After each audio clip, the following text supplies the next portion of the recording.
ప్రియమైన ఆత్మీయులారా అందరికీ నమస్కారం. ఆధునిక సమాజంలో మనుషుల యొక్క జీవిత విధానం, వారి యొక్క జీవన శైలి, అదేవిధంగా వాళ్ళు ఎంచుకుంటున్నటువంటి మార్గాలు, వారి యొక్క నడవడిక, ఇదంతా మనము గమనిస్తూ ఉంటే ఒక విషయం మనకు చాలా స్పష్టంగా కనబడుతోంది. ఏంటి అంటే, మంచి కంటే కూడా చెడు ఎక్కువ ఆకర్షిస్తోంది మనిషిని ప్రపంచంలో. ఒక విధంగా చెప్పాలి అంటే,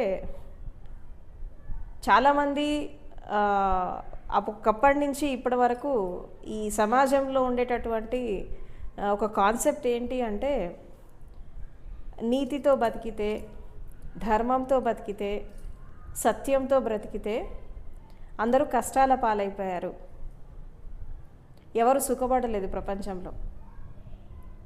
కాబట్టి అలా బ్రతకడం అనేది వేస్ట్, దానివల్ల ఏం రాదు. అంటే నీతి నియమాలతో బతికితే తినడానికి తిండి కూడా ఉండదు. తర్వాత సత్యంతో ఉంటే నీ వాళ్ళే నీకు శత్రువులు అయిపోతారు. అదేవిధంగా మనం ధర్మబద్ధంగా జీవిస్తే మనం నిలబడడానికి కూడా నీడ ఉండదు. ఇలా మన చరిత్ర చెప్తోంది. ఎంతోమంది ఇలా జీవించిన వాళ్ళ జీవితాలు మనం అధ్యయనం చేస్తున్నప్పుడు ఇవన్నీ మనకు కనబడుతున్నాయి. కాబట్టి మనం అలా బ్రతకడం వేస్ట్ అని ఫిక్స్ అయిపోయినారు నేటి సమాజంలో ఉండేటటువంటి మనుషులు. అంటే ఇప్పుడు ఎలా అయిపోయింది సొసైటీ అంటే, ధర్మబద్ధంగా, సత్యవంతంగా, నీతి నిజాయితీలతో జీవించే వాళ్ళంతా చేతగాని వాళ్ళు, పనికిరాని వాళ్ళు. తర్వాత వీళ్ళతో ఉంటే మనం కూడా చెడిపోతాం. అంటే నీతి నియమాలతో బతకడము, దాన ధర్మాలతో జీవించడము, ధర్మబద్ధంగా జీవించడము, ఇది కూడా ఒక వ్యసనం. దీంతో ఉంటే మనం కూడా మన లైఫ్ కూడా డిస్టర్బ్ అయిపోతుంది అని చెప్పి మంచిని కూడా చెడుగా చూస్తున్నారు నేటి సమాజంలో. ఒకప్పుడు ఎవరైనా మనకి ఏదైనా ఒక వస్తువు కానీ, ఒకటి ఏదైనా కానీ మనకి లేక ఎవరైనా హెల్ప్ చేస్తే, అయ్యో మనకి లేదు కాబట్టి వాళ్ళు మనకి హెల్ప్ చేశారు అని వాళ్ళ పట్ల ఒక కృతజ్ఞతాభావం ఉండేది. కానీ ఈ రోజుల్లో మనుషులు ఏమనుకుంటున్నారు అంటే, గ్రాటిట్యూడ్ వ్యక్తపరచడం అనేది పక్కకు పెడితే, ఊరికే చేశారా, వాళ్ళకి ఎక్కువ ఉండి చేశారు, వాళ్ళకి బాగా ఉంది కాబట్టి చేశారు, అయితే ఏందట సో వాట్ అని అనుకుంటున్నారు. నాకు లేక చేశారని అనుకోవట్లా, వాళ్ళకి ఎక్కువైపోయి చేశారని అనుకుంటున్నారు. ఇంకొకటి, ఎవరన్నా ఏదైనా చేసినప్పుడు కూడా ఇంకొక మాట కూడా నేను జనరల్గా విన్నాను సమాజంలో చాలామంది మనుషుల దగ్గర. ఏంటంటే, వాళ్ళు ఇంత దానం చేశారంటే ఎట్లా సంపాదించారో ఆ డబ్బు, లేదంటే వాళ్ళు ఎలాంటి పనులు చేసి సంపాదించారో ఆ పాపం పోగొట్టుకోవడానికి మనకి దాన ధర్మాలు చేస్తున్నారు. కాబట్టి మనం వాళ్ళ పట్ల కృతజ్ఞతాభావంతో ఉండాల్సిన అవసరం లేదు. కాబట్టి ఒక విధంగా మనం వాళ్ళ పాపాన్ని మోస్తున్నాం కాబట్టి వాళ్ళే మనకి థ్యాంక్ యూ చెప్పాలా. ఎందుకంటే తీసుకున్నందుకు, వాళ్ళు ఇచ్చినందుకు కాదు, మనం తీసుకున్నందుకు.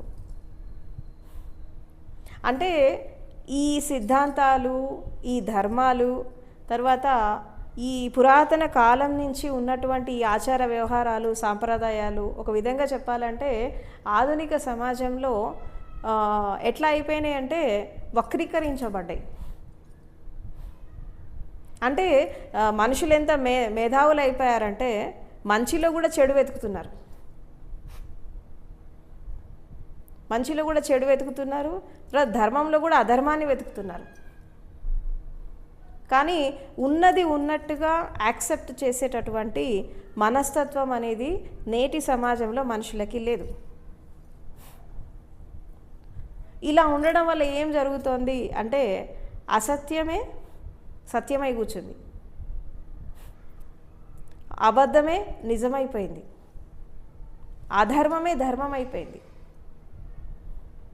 దీనివల్ల ఏం జరుగుతోంది, దినదినానికి రోజులు మారుతున్నప్పుడు మనుషుల మనస్తత్వం కూడా ఎలా మారిపోతుందంటే, మనం ఇలా చెడు మార్గంలో మనం బతికితే మాత్రమే మనం ప్రపంచంలో బతికి కట్టగలం, లేకుంటే మనం బ్రతకలేము ఇలాంటి సమాజంలో అని చాలామంది మంచి కంటే కూడా చెడుకు ఎక్కువ ఆకర్షించబడుతున్నారు.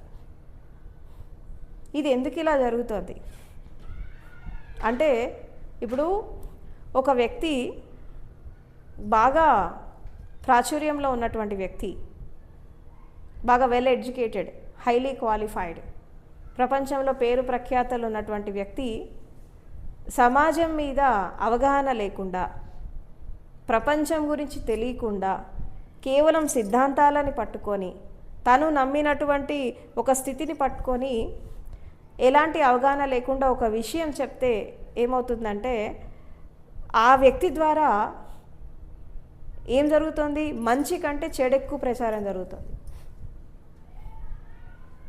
వీళ్ళకి విజ్ఞానం ఉంటుంది, సిద్ధాంతం తెలుసు, తర్వాత వీళ్ళకి మేధస్సు ఉంది, కానీ సమాజం మీద అవగాహన లేదు వీళ్ళకి. ఈ అవగాహన లేకుండా వీళ్ళు చేసేటటువంటి కొన్ని రకాల స్టేట్మెంట్స్ ఏవైతే ఉన్నాయో, దీని ద్వారా దాదాపు 50-60% పీపుల్ చెడిపోతున్నారు. వీళ్ళని ఇంటెలిజెంట్ పీపుల్ అంటామా మనం, మేధావులు అంటామా? అసలు మనిషికి మేధస్సు ఎక్కడి నుంచి వస్తుంది? కేవలము పుస్తకాలను అధ్యయనం చేస్తే మేధస్సు వస్తుందా? సిద్ధాంతాలను అధ్యయనం చేస్తే మేధస్సు వస్తుందా? ధర్మగ్రంథాలు శాస్త్రాలు చదివితే మేధస్సు వస్తుందా? రాదు. పుస్తక పఠనం ద్వారానే మనిషి యొక్క విజ్ఞానం వచ్చేస్తే పుస్తకాన్ని తిరిగే పురుగులు కూడా ఉంటాయి, పేపర్స్ని తినే పురుగులు కూడా ఉంటాయి, మరి అవి కూడా మేధావులు కావాలి కదా. పుస్తక పఠనము ఎక్కువ చేసేసి, గ్రంథాలు ఎక్కువ చదివేసి, శాస్త్రాలు ఎక్కువ చదివేసి మేము విజ్ఞానులము, మేము జ్ఞానులము అనుకొని పోతే, సమాజం మీద అవగాహన లేకపోతే, అలాంటి వాళ్ళకి సమాజం మీద అవగాహన లేకపోతే వాళ్ళు ఇచ్చే ప్రతి స్టేట్మెంట్ అది సమాజానికి హానికరమే కానీ ఉపయోగకరం కాదు. దానివల్ల ఏం జరుగుతుందంటే, ఇవాళ రేపు సొసైటీలో జరిగేటటువంటి కొన్ని రకాల ఒక dark side of the corner ఏం జరుగుతుంది అంటే, ఇది ఎవరికి కనబడట్లేదు, ఇది ఎవరికి కనబడట్లేదు. కానీ ఒక విధంగా చెప్పాలంటే చాప కింద నీరులాగా ఇది విస్తరిస్తోంది. అవగాహన లేని వాళ్ళు, జ్ఞానం లేని వాళ్ళు, సమాజ స్థితిగతుల గురించి తెలియని వాళ్ళు, కేవలము ఏసీ గదుల్లో కూర్చొని పుస్తకాలు చదువుకొని, గ్రంథాలయంలో కూర్చొని పుస్తకాలు చదువుకొని ఇదే జీవితం అనుకొని బతికిన వాళ్ళు బయటికి వచ్చి వాళ్ళు ఒక సిద్ధాంతాన్ని ఇది చెప్తే, ఆధునిక సమాజంలో ప్రాక్టికల్గా కొన్ని ఇంప్లిమెంటేషన్స్లోకి వెళ్ళినప్పుడు ఇది అక్కడ పనికి రావట్లేదు. అండ్ ఇవాళ రేపు మనం ఒక ఎడ్యుకేషన్ సిస్టమ్ని కూడా మనం తీసుకుంటే ఇది ఎలా ఉంది అంటే, స్కూల్లో చెప్పిన పాఠాలు బ్రతుకుని నేర్పించట్లేదు. పిల్లలు స్కూల్లో చదివిన పాఠాలకి జీవితంలో ఎదుర్కొంటున్న సంఘటనలకి సంబంధమే లేదు. ఉందా? లేదు. ఎందుకంటే స్కూల్లో చెప్పినటువంటి విషయాలు బయట జరగవు, బయట జరిగేవి స్కూల్లో చెప్పరు. వాడు ఎలా బతుకుతాడు, జీవితాన్ని ఎలా జీవిస్తాడు? అంటే ఇప్పుడున్నటువంటి చదువులు ఏవైతే ఉన్నాయో అది జీవితానికి ఉపయోగపడట్లేదు. ఎందుకు ఉపయోగపడట్లేదు అంటే, దీనికి ముఖ్యమైనటువంటి కారణం ఏంటంటే, సిద్ధాంతాలతో, ధర్మాలతో, శాస్త్రాలతో, ఫార్ములాస్తో, ఫిలాసఫీస్తో, ఈక్వేషన్స్తో బ్రతుకులు బాగుపడవు. ఇది కేవలము ఈ విజ్ఞానం అనేది ఏంటి, నీకు జీవితంలో కంఫర్టబుల్ లైఫ్ ఇవ్వడానికి ఉపయోగపడుతుంది అంతే. రోటీ కపడా మకాన్, కూడుగూడు గుడ్డ సంపాదించుకోవడానికి నీకు ఈ చదువులు ఉపయోగపడతాయి, కానీ నీ జీవితానికి ఉపయోగపడవు. వేస్ట్, ఇవి పనికిరావు. ఎందుకంటే జీవితంలో ఎదురయ్యేటటువంటి సవాళ్ళు ఏవైతే ఉన్నాయో, ఈ జీవితంలో ఎదురయ్యే ఛాలెంజెస్ ఏవైతే ఉన్నాయో వీటిని ఫేస్ చేయలేక చాలామంది చచ్చిపోతున్నారు. ఇప్పుడు పిల్లల విషయం తీసుకున్న అలాగే ఉంది, యువకుల విషయం తీసుకున్న అలాగే ఉంది, ఒక సంసారంలో ఉండే వాళ్ళ జీవితాన్ని తీసుకున్న అలాగే ఉంది. ఈ 3 కార్నర్స్లో ఏం జరుగుతోంది, బాల్యంలో ఏం జరుగుతోంది, కౌమార దశలో ఏం జరుగుతోంది, యవ్వనంలో ఏం జరుగుతోంది, మధ్య వయసులో ఏం జరుగుతోంది, ఈ జీవితాన్ని ఒక అవగాహన తీసుకొని మనం వెళ్తుంటే మన ఎడ్యుకేషన్ కానీ, మనకుండే విజ్ఞానం కానీ, మనకుండే మేధస్సు కానీ, మన సిద్ధాంతకర్తలు కానీ, ధర్మగ్రంథాలు కానీ, శాస్త్రాలు కానీ, దేవాలయాలు కానీ, అవునా, మనకుండే సోకాల్డ్ గురువులు కానీ వీళ్ళు ఏం చేస్తున్నారు? సమస్య వచ్చినప్పుడు సొల్యూషన్ చెప్పేవాళ్ళు లేక, జీవితం అంటే అర్థం కాక అర్ధాంతరంగా ఎంతోమంది జీవితాలను ముగిస్తున్నారు. ఇంకొకటి, చాలామంది ఆధ్యాత్మికవాదులు ఏం చెప్తారు? జ్ఞానాన్ని పొందడం సొల్యూషను, ధ్యానం చేయడం సొల్యూషను, యోగం చేయడం సొల్యూషన్ అని అంటారు. కానీ ధ్యానం, యోగం, జ్ఞానం ఇవి ఎప్పుడు వస్తాయి? దీనికోసం మనిషి ఎప్పుడు వెతుకుతాడు అంటే భౌతిక జీవితంలో ఫుల్ఫిల్ అయిపోయినాక అప్పుడు దీనికోసం వెతుకుతాడు. లేదా ఒకప్పుడు బాగా కంఫర్టబుల్ లైఫ్ లీడ్ చేసి, ఏది బుద్ధుడిలాగా, సిద్ధార్థుడిగా ఉన్నప్పుడు బుద్ధుడు ఇలా లైఫ్ ఎంజాయ్ చేశాడు.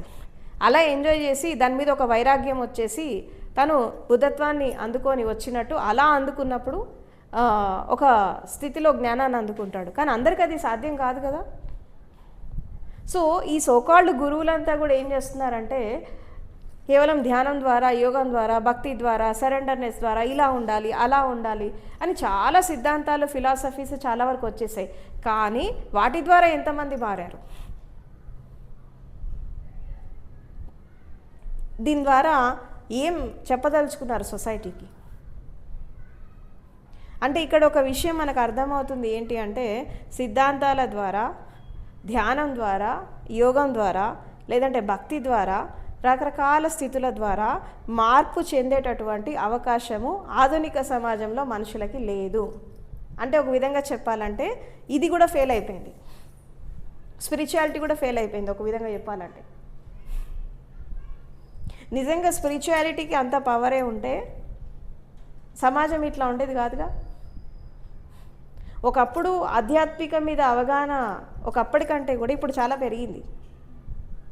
ఒకప్పుడు 30-40 సంవత్సరాల క్రితము ఆ రోజుల్లో ఉండేటువంటి స్థితుల కంటే కూడా ఈరోజు ఇంకా అవగాహన పెరిగింది. Because of social media platforms and YouTube and because of technology అంత పెరిగింది. కానీ దాంతోపాటు నేరాలు కూడా పెరుగుతున్నాయి, క్రైమ్స్ కూడా పెరుగుతున్నాయి. ఎందుకు ఇది జరుగుతోంది అంటే ఇక్కడ ఒక వ్యక్తి జీవిత వికాసంలో, ఒక వ్యక్తి మానవ వికాసంలో తల్లిదండ్రులు, తర్వాత ఉపాధ్యాయులు, శిక్షకులు అండ్ ఫ్రెండ్స్, చుట్టుపక్కల ఉండేటటువంటి సమాజము అండ్ తర్వాత ఈ సిద్ధాంతాలు, especially cost, greed, religion and ఈ ట్రెడిషన్స్, కస్టమ్స్, బిలీఫ్స్, ఈ సిస్టమ్స్ అన్నీ కూడా మనిషి యొక్క వికాసం కంటే పతనానికి ఎక్కువ ఉపయోగపడుతున్నాయి. అసలు ఎవ్వరు కూడా అంటే నా అవగాహన ప్రకారం అంటే నా 45 సంవత్సరాల నా జీవితంలో నా చిన్నప్పటి నుంచి ఇప్పటిదాకా నేను గమనించాను ఏంటి అంటే, ఎందుకంటే నేను ఆ ట్రెడిషన్లోనే పెరిగాను, నాకు తెలుసు అది ఎలా ఉంటుందో. నా అవగాహన ప్రకారం కూడా చూస్తే ఎక్కడ కూడా అసలు జీవితానికి ఉపయోగపడేటటువంటి విషయాలు ఎక్కడ లేవు అసలు. అండ్ ఇంకొకటి, ఒకవేళ గురువు దగ్గరకు వచ్చినా ఆయన చెప్పినటువంటి సిద్ధాంతం నీకు అర్థం కాకపోతే నీకు అది ఉపయోగపడుతుంది. అది నా అవగాహన ప్రకారం కూడా ఏంటి తెలుసా, ఒక గురువుని మనం అర్థం చేసుకొని ఆ సిద్ధాంతాన్ని మనం అర్థం చేసుకొని దాన్ని సాధన చేసి లోతుల్లోకి వెళ్ళాలంటే ప్రపంచంలో చాలా వదిలేయాల్సి ఉంటుంది. వదిలేస్తేనే నువ్వు దాంట్లో డెప్త్గా పోగలుగుతావు. లేకపోతే ఇటొక దృష్టి అటొక దృష్టి, ఇటు పెట్టి నువ్వు పోలేవు. ఒక మనిషిని నువ్వు అధ్యయనం చేయాలన్నా, ఒక ఫిలాసఫీని అర్థం చేసుకోవాలన్నా, ఒక మార్గంలో నువ్వు ప్రయాణం చేయాలన్నా 24/7 365 డేస్ నువ్వు దాని మీద దృష్టి పెట్టవలసిందే. పెడితేనే పోతావు, లేకుంటే పోలేవు. ఇది నా అనుభవం కూడా. ఇలా రీసెర్చ్ చేసి నేను చాలా పోగొట్టుకున్నా లైఫ్లో. నేను ఫిజికల్ లైఫ్ అంతా పోయింది నాది, ఎందుకంటే వదిలేశాను. ఎందుకంటే ఒకదాన్ని మనం సాధించాలి అంటే ఇవన్నీ ఉండద్దు, వెళ్ళిపోవాలట అని నేను వెళ్ళిపోయినాను. అట్లా అధ్యయనం చేస్తేనే ఎంతో కొంత అవగాహన వచ్చింది. కానీ ఇంత డీపర్గా పోయేవాళ్ళు ఎవరు ఈ రోజుల్లో? ఇంత డీపర్గా అర్థం చేసుకునే వాళ్ళు ఎవరు? అన్నీ విడమర్చి చెప్తేనే అర్థం కావట్లే మనుషులకి. What is what crystal clear understanding ఇస్తేనే అర్థం కావట్లేదు.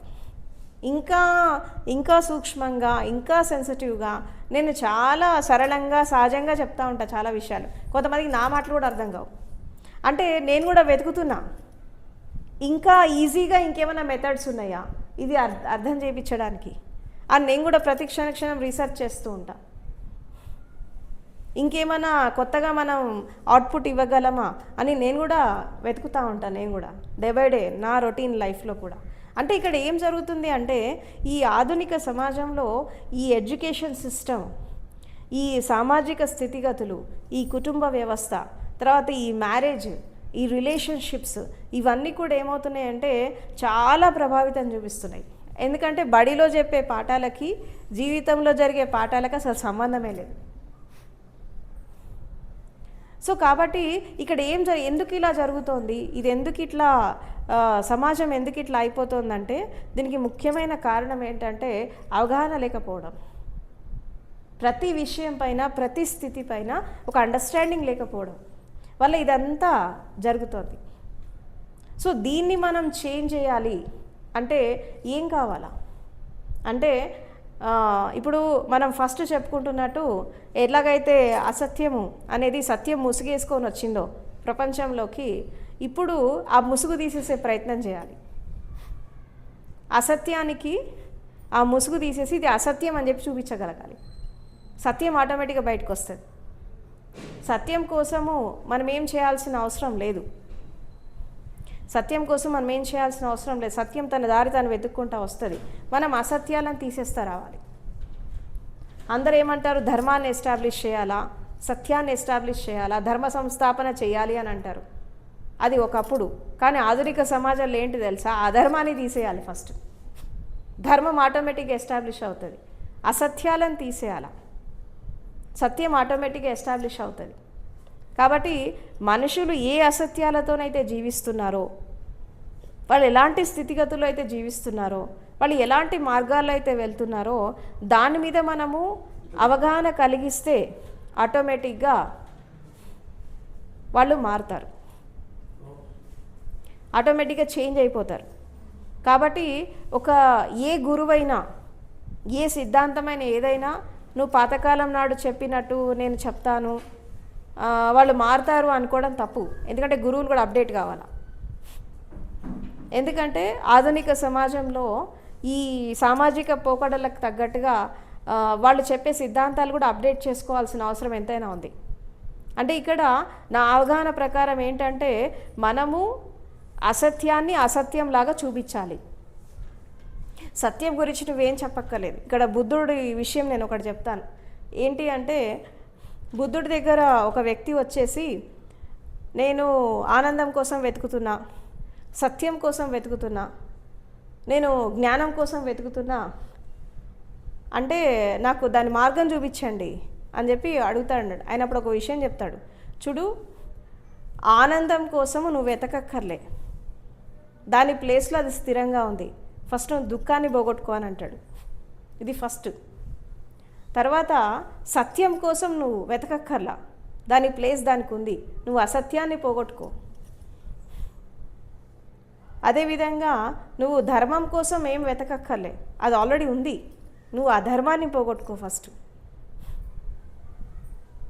ఇది పోగొట్టుకుంటే ఆటోమేటిక్గా వచ్చేస్తుంది. దుఃఖం పోతే ఆనందం వస్తుంది. అసత్యాలను వెళ్ళిపోతే సత్యం తేట తెల్లం అయిపోతుంది. సత్యం తన దారి తాను వెతుక్కుంటా వస్తుంది. ఆ వెతుక్కుంటూ వచ్చే క్రమంలో ఈ అసత్యాన్ని తీసేయి, ఫస్ట్ దాన్ని వే క్లియర్ చేయి. అంతే కదా. సత్యం తను వెతుక్కుంటా వస్తున్నప్పుడు ఏదైతే సత్యం బయటికి రాకుండా ఆపుతోందో వాటిని తొలగించు నీ లైఫ్లోంచి. ఆనందం రాకుండా ఏం ఆపుతాం, దుఃఖం ఆపుతాం. దుఃఖాన్ని తీసేసుకో, దుఃఖానికి కారణమైన వాటిని తీసేసుకో ఫస్ట్. అధర్మం వల్ల ధర్మ సంస్థాపన జరగట్లేదు. ఇక్కడ స్థాపించాల్సింది ధర్మాన్ని కాదు, అధర్మాన్ని తీసేయాలి ఫస్ట్. అప్పుడు ధర్మ సంస్థాపన ఆటోమేటిక్గా జరుగుతుంది అక్కడ. కాబట్టి ఇప్పుడు ఏంటంటే కొంచెం రివర్స్ గేర్ వేయాలా, స్ట్రైట్గా పోతే పని కావట్లే. కాబట్టి ఆధునిక సమాజంలో ఏ ఏజ్ గ్రూప్లో వాళ్ళకైనా, అంటే 5 years నుంచి 0 to 5 years నుంచి, తర్వాత 5 years నుంచి అప్ టు 100 years వాళ్ళు ఏ ఏజ్ గ్రూప్ వాళ్ళైనా వాళ్ళ లోపల మార్పులు రావాలంటే 4 రకాలుగా ట్రాన్స్ఫర్మేషన్ జరగాలి సొసైటీలో. ఒకటి, ఎడ్యుకేషన్ సిస్టంలో చేంజ్ రావాలి ఫస్ట్.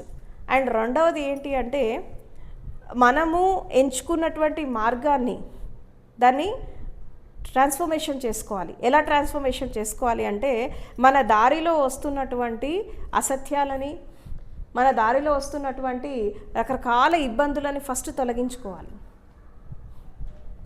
డెస్టినీ కోసం నువ్వేం చేయక్కర్లా, ఆల్రెడీ ఇట్ ఈస్ దేర్. ఆ మార్గంలో పోతున్నప్పుడు దానికి వచ్చే అడ్డంకులు తొలగించుకోవాలి. ఎలాంటి అడ్డంకులు వస్తున్నాయి, ఎలాంటి ఇబ్బందులు వస్తున్నాయి, అది అంతర్యాత్రలోనైనా అంతే, ప్రపంచ యాత్రలోనైనా అంతే. ఈవెన్ ఇన్నర్ జర్నీ కానీ అవుటర్ జర్నీ కానీ అడ్డంకులని ఫస్ట్ తొలగించుకుంటే, అసత్యాలని ఫస్ట్ తొలగించుకుంటే, భ్రమలను తొలగించుకుంటే, మాయ అంటే ఏం లేదు, సింపుల్గా ప్రపంచమంతా మాయ అంటారు. మాయ అంటే ఏముంది? ఒక విధంగా చెప్పాలంటే ఈ అసత్యము సత్యం ముసుగేసుకొని రావడమే మాయ, ఈ అధర్మము ధర్మం ముసుగేసుకొని రావడమే మాయ, ఇల్యూషన్. కాబట్టి ఇక్కడ ఏమైపోతుందంటే ఆధునిక సమాజంలో ఏం జరుగుతుందంటే ఈ అసత్యాలే సత్యంలాగా ప్రచారం జరుగుతున్నాయి. ఇప్పుడు ప్రతి మనిషి యొక్క కర్తవ్యం ఏంటి అంటే ఈ అసత్యాన్ని అసత్యం అని మనం చెప్పగలగాలి. వీ హ్యావ్ టు ప్రూవ్ చేయాలి దాన్ని. అది కూడా సైంటిఫిక్గా, అది కూడా సైంటిఫిక్ మెథడ్స్లో మనం ఇది రాంగ్ అని చెప్పి ప్రూవ్ చేయాలి. ఈనాళ్ళు రైట్ కోసం పోరాడారు, ఇప్పుడు రాంగ్ని ప్రూవ్ చేయడానికి ఫైట్ చేయాలి. తప్పుని తప్పులాగా ఎత్తి చూపాలా, అంతే. తప్పు చేసిన వాళ్ళు తప్పించుకొని తిరగద్దు. రాంగ్ని రాంగ్ లాగా ఎస్టాబ్లిష్ చేస్తే అహో ఇది రాంగా అని అవగాహన వచ్చినప్పుడు అప్పుడు సత్యం కోసం వెతుకుతారు, ట్రూత్ కోసం అప్పుడు వెతుకుతారు. ఈ అసత్యము, ఈ అబద్ధాలు, ఈ అధర్మం ఉన్నంత కాలము ధర్మం కోసం, సత్యం కోసం, న్యాయం కోసం ఎవరు ఫైట్ చేయరు. ఎందుకంటే మనం ఫస్ట్ చెప్పుకుంటున్నట్టు దీనికి ఆకర్షణ ఎక్కువ కదా, చెడుకు ఆకర్షణ ఎక్కువ, మంచిగా ఉండదు. చెడు బుద్ధులు, చెడు అలవాట్లు, చెడు వ్యసనాలు వీటికి ఆకర్షించబడ్డట్టు మంచికి ఆకర్షించబడరు మనుషులు ఎప్పుడు కూడా. ఎందుకు వాటికి ఆకర్షణ ఉంటుంది అంటే చెడుకి ఎందుకు ఆకర్షణ ఉంటుంది ఎప్పుడన్నా ఆలోచించారా? మంచికి ఎందుకు ఉండదు? ఎందుకంటే నువ్వు మంచిగా బతకడానికి కష్టపడాలి, చెడిపోవడానికి కష్టపడక్కర్లే, చాలా ఈజీగా చెడిపోవచ్చు. చెడు మార్గంలో ప్రవేశించడానికి కష్టపడక్కర్లా. నువ్వు శీలాన్ని కాపాడుకోవాలంటే కష్టపడాలి, పాపాత్ముల్లాగా బతకాలంటే కష్టపడాల్సిన అవసరం లేదు. ఎందుకంటే ఆల్రెడీ ప్లాట్ఫామ్ ఉంది కదా, ఈ సమాజమే పెద్ద ప్లాట్ఫామ్ చెడుగా బతకడానికి. నువ్వు దాని కొరకు ప్లాట్ఫామ్ వేసుకోవాల్సిన అవసరం లేదు. నువ్వు మంచిగా బతకాలంటే ప్లాట్ఫామ్ వేసుకోవాలి. నీ పునాది నుంచి మళ్ళీ మొదలు పెట్టాలి నువ్వు కన్స్ట్రక్షన్. కానీ చెడు కోసం ఆల్రెడీ సమాజం ఒక ప్లాట్ఫామ్ వేసి పెట్టింది. నువ్వు అక్కడ పోయి ఏ నాటకాలు అన్నాడు అని నడుస్తాయి. Platform already there. నువ్వు ఏ డ్రామా ఆడినా నడుస్తుంది అక్కడ చెడు మార్గంలో, ఎందుకంటే ప్లాట్ఫామ్ రెడీగా ఉంది అక్కడ. నువ్వు మంచిగా బతకాలంటే మళ్ళీ నీకు నువ్వు పునాది వేసుకుంటా రావాలి. అందుకే కష్టం. అందుకే మంచికి భయపడతారు, సత్యానికి భయపడతారు, నీతికి భయపడతారు, న్యాయానికి భయపడతారు. అందుకే అన్యాయాలు జరుగుతున్నాయి సొసైటీలో. కాబట్టి మనము నీతి నియమాల గురించి, ఒకప్పుడు మారల్స్ గురించి, ఎథిక్స్ గురించి, నీతి కథల గురించి చెప్పేవాళ్ళు. ఇప్పుడు అట్లా కాదు. నువ్వు వెళ్తుంది చెడు మార్గం అని వాళ్ళకి ఆప్షన్స్ ఇవ్వగలగాలి. మనం ఆప్షన్స్ ఇచ్చి మనం బెటర్ ఏంటో చూపించాలి, బెస్ట్ చూపించాలి, వర్స్ట్ చూపించాలి. చూపించి నువ్వు సెలెక్ట్ చేసుకో అని ఒక ఆప్షన్ ఇవ్వాలి. ఇవాళ రేపు టీచర్స్ కానీ, ఈ సోకాల్డ్ ఫిలాసఫర్స్ కానీ, ఈ పొలిటీషియన్స్ కానీ, తర్వాత ఈ కొన్ని రకాలైనటువంటి ఇన్స్టిట్యూషన్స్ ఏం చేస్తున్నాయంటే they are imposing their ideas. Don't impose, give option. Clarity ఇవ్వండి, క్లారిటీ ఇచ్చి ఆప్షన్ ఇవ్వాలా. అప్పుడు ఏమవుతుందంటే ట్రాన్స్ఫర్మేషన్ జరుగుతుంది. ఫస్ట్ అవగాహన కలిగించి ఆప్షన్ ఇవ్వు, మంచి చెడు రెండు చూపించి దీనివల్ల వచ్చే మెరిట్స్ ఏంటి, దానివల్ల వచ్చే డీమెరిట్స్ ఏంటి, అడ్వాంటేజెస్ ఏంటి, డిసడ్వాంటేజెస్ ఏంటి, ఎటుపోతే లైఫ్ ఎటుపోతుంది, ఇది ఒకసారి క్రిస్టల్ క్లియర్ విజన్ వాళ్ళకి ఇచ్చాక then give option, they will select. ఎందుకంటే ప్రతి మనిషి లోపల బుద్ధి ఉంటుంది, విచక్షణ ఉంటుంది, వివేకం ఉంటుంది. దాన్ని మేల్కొల్పాలి. చిన్నపిల్లలైనా పర్లే, ఈ మూడు ఉంటాయి, దాన్ని మేల్కొల్పాలి. ఎప్పుడైతే మనం బుద్ధికి వాళ్ళ మేధస్సుకి మనం టెస్ట్ పెట్టామనుకో డెఫినెట్గా వాళ్ళు పాస్ అవుతారు, బెస్ట్ సెలెక్ట్ చేసుకుంటారు. కానీ ఈ అవకాశం ఎవరు ఇవ్వట్లేదు సొసైటీలో. చిన్నపిల్లలప్పుడు వాళ్ళు ఏదైనా ఒకటి చిన్న క్రియేట్ చేస్తే చేసావులే పో, నీ బుక్కారికి అది కూడా వస్తుందా అని అంటారు, అక్కడే పడిపోతుంది విత్తనం. అవునా? పిల్లలు ఏదైనా మంచి యాక్టివిటీ చేసి వస్తే అప్రిషియేషన్ ఉండదు, చేసావులే పో అని పేరెంట్స్ డిస్కరేజ్ చేస్తారు. టీచర్స్ ఏమో ఏదో పర్లేదులే అనేస్తారు. But they don't give option. నువ్వు ఇది బెటర్గా చేసావు, రేపు ఇంకా బెస్ట్గా చేయాలని చెప్పి టీచర్స్ చెప్పరు, పేరెంట్స్ ఎంకరేజ్ చేయరు. మనం అది చేయాలి. క్లారిటీ ఇవ్వాలి, అవగాహన ఇవ్వాలి, ఆప్షన్ ఇవ్వాలి. అప్పుడు ఏమవుతుందంటే వాళ్ళ మేధస్సు, వాళ్ళ బుద్ధి, వాళ్ళ వివేకం, వాళ్ళ విచక్షణ పనిచేస్తే డెఫినెట్గా ప్రతి వ్యక్తి లోపల మార్పు వస్తుంది. అప్పుడు ఏం జరుగుతుంది అంటే ఈ సొసైటీలో జరిగే ప్రతి ఒక్క విషయాన్ని మనం మార్చచ్చు. ఈ అవగాహన కలిగినప్పుడు ఏమవుతుందంటే ఈ అసత్యాలు, ఈ అధర్మాలు, ఈ అన్యాయాలు, ఈ హింస ఇదంతా వెళ్ళిపోతుంది సొసైటీలో. కాబట్టి ఈ దిశగా వర్కౌట్ చేయాలి. పేరెంట్స్ చేయాలి, టీచర్స్ చేయాలా, గురువులు చేయాలి, ఆచార్యులు చేయాలి, మేధావులు కూడా చేయాలి. ఎందుకంటే సోకాల్డ్ మేధావులు కూడా సమాజం మీద అవగాహన లేకుండా, పరిస్థితుల మీద అవగాహన లేకుండా స్పీచెస్ ఇవ్వద్దు. వేదిక దొరికింది కదా అని చెప్పి వాగద్దు. అవగాహన ఉండాలి ప్రతి ఒక్క పరిస్థితి పైన, ప్రతి ఒక్క వ్యక్తి పైన, ప్రతి ఒక్క ఇన్స్టిట్యూషన్ పైన, సామాజిక స్థితిగతుల పైన, అన్నిటిపైన ఒక అవగాహన ఉండాలి, అండర్స్టాండింగ్ ఉండాలి. అప్పుడే మాట్లాడాలి, లేకుంటే నో. నువ్వు యూనివర్సల్గా విజ్ఞానాన్ని సంపాదించు, ప్రతి సబ్జెక్ట్ మీద సంపాదించు, కానీ సమాజం మీద కూడా అవగాహన ఉండాలి నీకు. ప్రాక్టికల్గా గ్రౌండ్ రూట్ లెవెల్లో ఏం జరుగుతోంది నీకు తెలియాలి. అప్పుడే ఆ సబ్జెక్ట్ మీద మాట్లాడాలి, లేకుంటే మాట్లాడద్దు. కాబట్టి ఈ ఎస్పెషల్లీ ఈ హైలీ ప్రొఫైల్డ్ పీపుల్ ఎవరైతే ఉంటారో, హైలీ క్వాలిఫైడ్ పీపుల్ ఎవరైతే ఉంటారో, అది కాలేజెస్లో కానీ ఇన్స్టిట్యూషన్స్లో కానీ ఎక్కడైనా కానీ, సో వీళ్ళంతా కూడా మళ్ళీ వాళ్ళ బూజుబట్టిన మెదళ్ళని ప్రక్షాళన చేసుకోవాలి. ఓల్డ్ రాటెన్ బిలీఫ్ సిస్టమ్ని వదిలేయాలి. వాళ్ళు నేర్చుకున్న సిద్ధాంతాలను వదిలేయాలి. ఒకసారి సమాజంలోకి వచ్చి చూడాలి ఏం జరుగుతుందా అని చెప్పి. వాళ్ళ పరిధి ఏర్పరచుకోవద్దు. ఎప్పుడు కానీ మేధస్సుకి, జ్ఞానానికి, విజ్ఞానానికి పరిధులు ఉండవు. దానికి ఎండ్ ఉండదు. ఎంత నేర్చుకున్నా మళ్ళీ అప్డేట్ కావాల్సిందే. ఎప్పుడో 2600 సంవత్సరాల క్రితం జరిగినటువంటి సంఘటనని దృష్టిలో పెట్టుకొని ఈరోజు కూడా అలాగే ఉంటుందని కూడా మూర్ఖత్వం. ఎందుకంటే ఆ కాలం వేరు, ఈ కాలం వేరు. డే బై డే చేంజెస్ వస్తున్నాయి. ప్రతి మనిషి లోపల మార్పులు వస్తున్నాయి. అందులో ఇంకొకటి, పిల్లల లోపల ఇంటెలిజెన్సీ పెరిగింది, బుద్ధి వికాసం పెరిగింది. కానీ ఆ ఇంటెలిజెన్సీ, ఆ బుద్ధి అనేది వక్రదారిలో పోతోంది. దాన్ని సరైన మార్గంలో తీసుకురా చాలు. నువ్వు ఇంటెలిజెన్సీ నేర్పించక్కర్లా. ఇప్పుడు 5 ఏళ్ల పిల్లలు కూడా స్మార్ట్ ఫోన్ చాలా ఈజీగా ఆపరేట్ చేస్తున్నారు, మనం చేయలేం అట్లా. ఎందుకు చేస్తున్నారంటే ఇంటెలిజెన్సీ పెరిగింది, బుద్ధి పెరిగింది, వికాసం జరుగుతుంది. కానీ చెడు మార్గంలో పోతుంది. అక్కడ తప్పించు, దాని నుంచి తప్పించు, ఒక క్రియేటివ్ వేకి తీసుకెళ్ళు. ఆ ఇంటెలిజెన్సీ మేధస్సు అనేది డిస్ట్రక్షన్ వైపు వెళ్తుంది. ఒక క్రియేటివిటీ వైపు తీసుకెళ్ళు, కన్స్ట్రక్టివ్ వేలో తీసుకెళ్ళు. అది పేరెంట్స్ చేతుల్లో ఉంది. దీని మీద మనం సమాజంలో అవగాహన కలిగించాలి. అప్పుడు ఏమవుతుందంటే ఇది పెద్ద కష్టమైన పని కూడా కాదు. దీనికోసం ఎఫర్ట్ పెట్టాల్సిన అవసరం లేదు. జస్ట్ ఏంటంటే ఒక అండర్స్టాండింగ్ ఇవ్వాలి.